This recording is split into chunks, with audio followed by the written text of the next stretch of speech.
La fattoria degli animali. Capitolo 1. Il sogno del vecchio maggiore. Era una sera fredda. Tutti noi animali ci siamo riuniti nel grande fienile.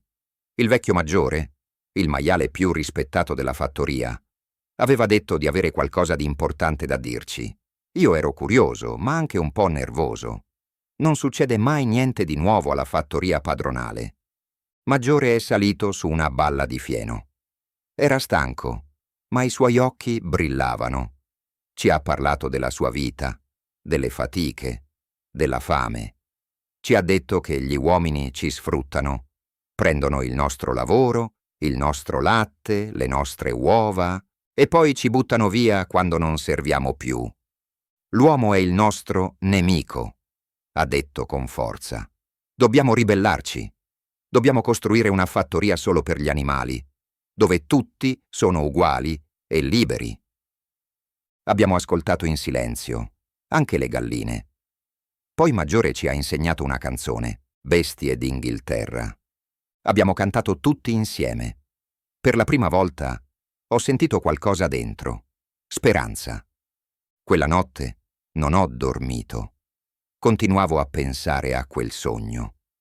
Ma non sapevo che da lì a poco il sangue avrebbe toccato la paglia.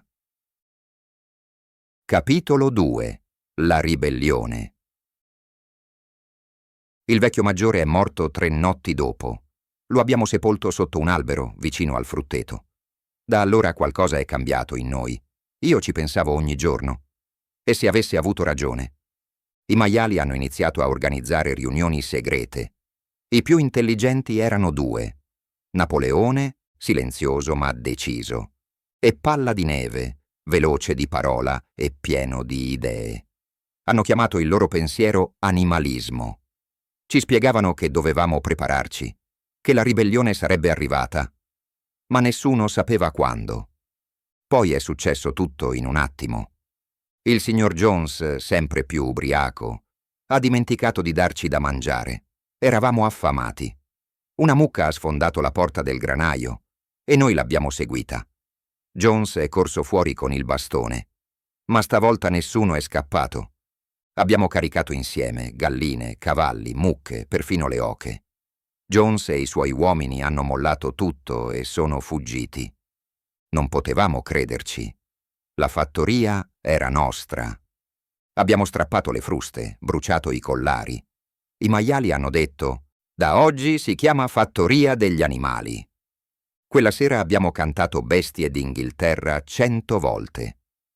Ma nel buio ho visto Napoleone guardare la casa del padrone e non ho mai dimenticato quello sguardo. Capitolo 3. La nuova fattoria. I primi giorni dopo la ribellione sono stati pieni di entusiasmo. Tutti noi lavoravamo più volentieri, anche se la fatica era tanta. Finalmente lavoravamo per noi stessi, non più per gli uomini. I maiali hanno preso il comando dell'organizzazione.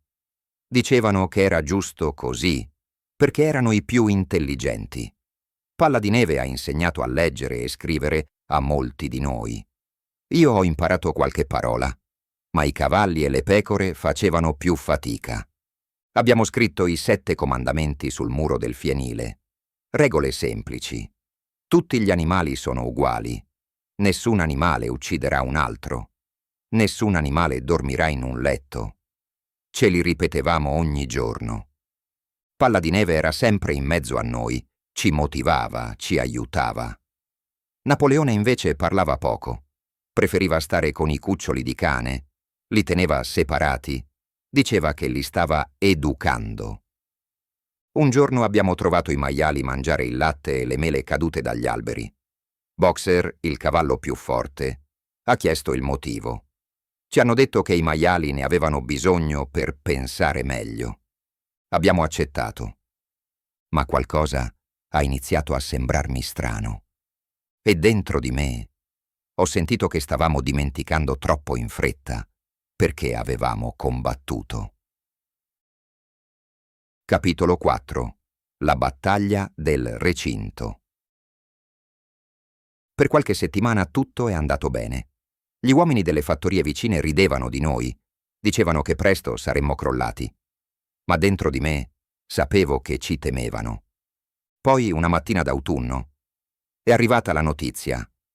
Il signor Jones stava tornando, insieme ad altri uomini con bastoni e fucili. Volevano riprendersi la fattoria. Ci siamo preparati in silenzio. Era la prima vera battaglia della nostra vita. Palla di Neve ha preso il comando. Aveva studiato vecchi libri di guerra. Ha dato ordini precisi a tutti. Le oche dovevano confondere il nemico, le pecore creare rumore, i cavalli attaccare al momento giusto. Quando Jones è entrato nel cortile, eravamo pronti. La battaglia è stata feroce. Ho visto sangue sulla neve, zoccoli che colpivano, galline che beccavano gli occhi. Palla di Neve si è lanciato come un fulmine contro Jones. È stato ferito, ma non ha mollato. Alla fine gli uomini sono fuggiti. Abbiamo vinto.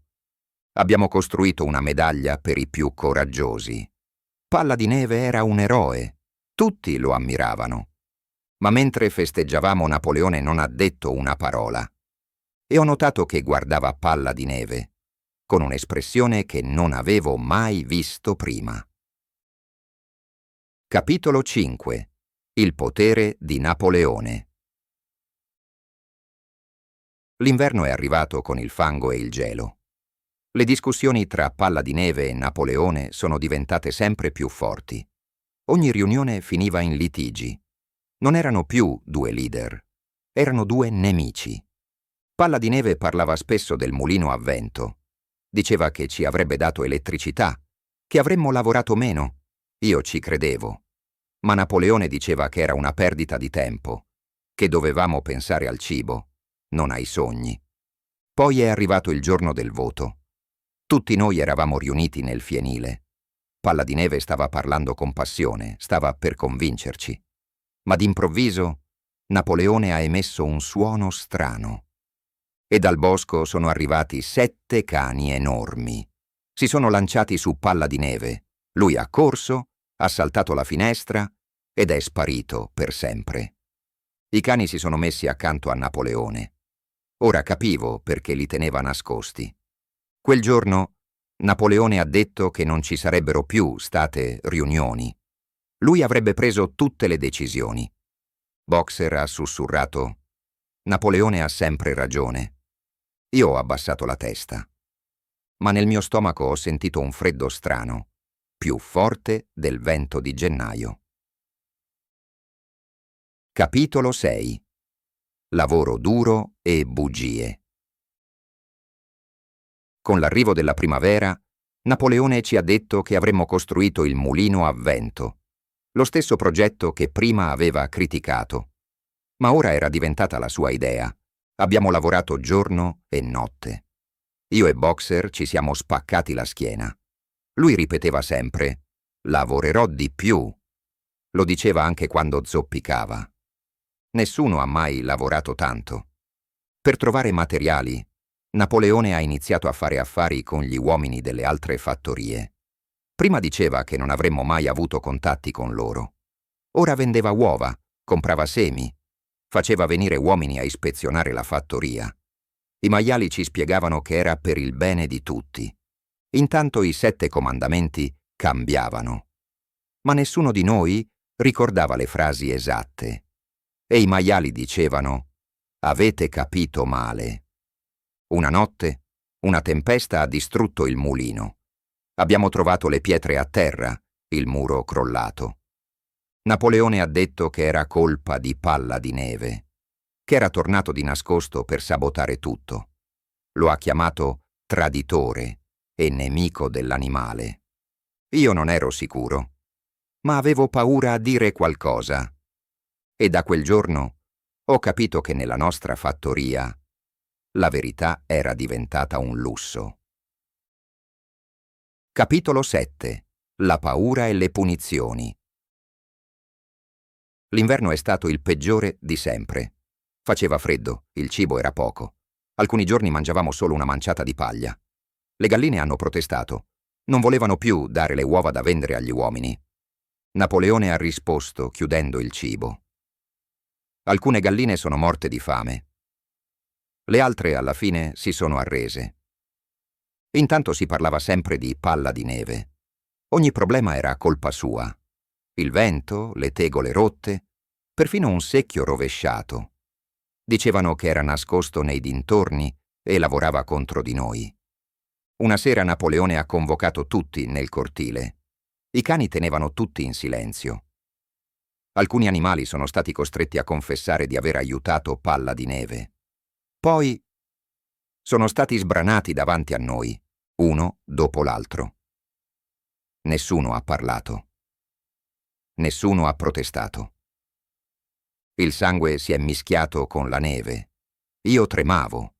Non capivo più cosa era giusto o sbagliato. Ricordavo uno dei comandamenti.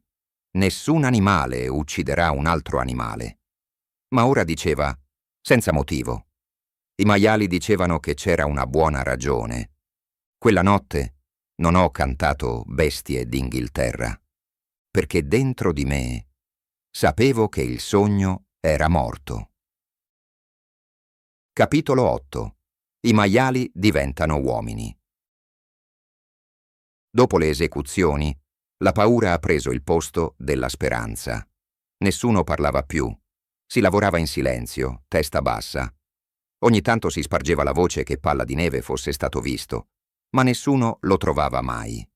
Il mulino a vento è stato ricostruito, con fatica. Poi è arrivata un'altra guerra. Gli uomini ci hanno attaccato e hanno distrutto di nuovo il mulino. Abbiamo vinto la battaglia, ma molti sono rimasti feriti. Boxer ha dato tutto, anche se la sua forza stava finendo. Quando si è ferito seriamente, ci hanno detto che sarebbe stato portato dal veterinario. Ma io ho visto il carro che lo portava via. C'era scritto macello. Ho urlato, ho corso, ma era troppo tardi. I giorni sono passati. I maiali vivevano nella casa, bevevano vino, portavano vestiti. Hanno cominciato a camminare su due zampe. Un giorno sono arrivati uomini da altre fattorie. Hanno pranzato con i maiali. Ridevano insieme, brindavano. Napoleone parlava con loro come un vecchio amico. Mi sono avvicinato alla finestra. Poi ho guardato il muro del fienile. I 7 comandamenti non c'erano più. Era rimasta solo una frase, scritta in lettere grandi. Tutti gli animali sono uguali, ma alcuni animali sono più uguali degli altri. Li ho guardati bene, dentro quella stanza illuminata, e per un lungo istante non sono riuscito a capire chi fosse il maiale e chi l'uomo.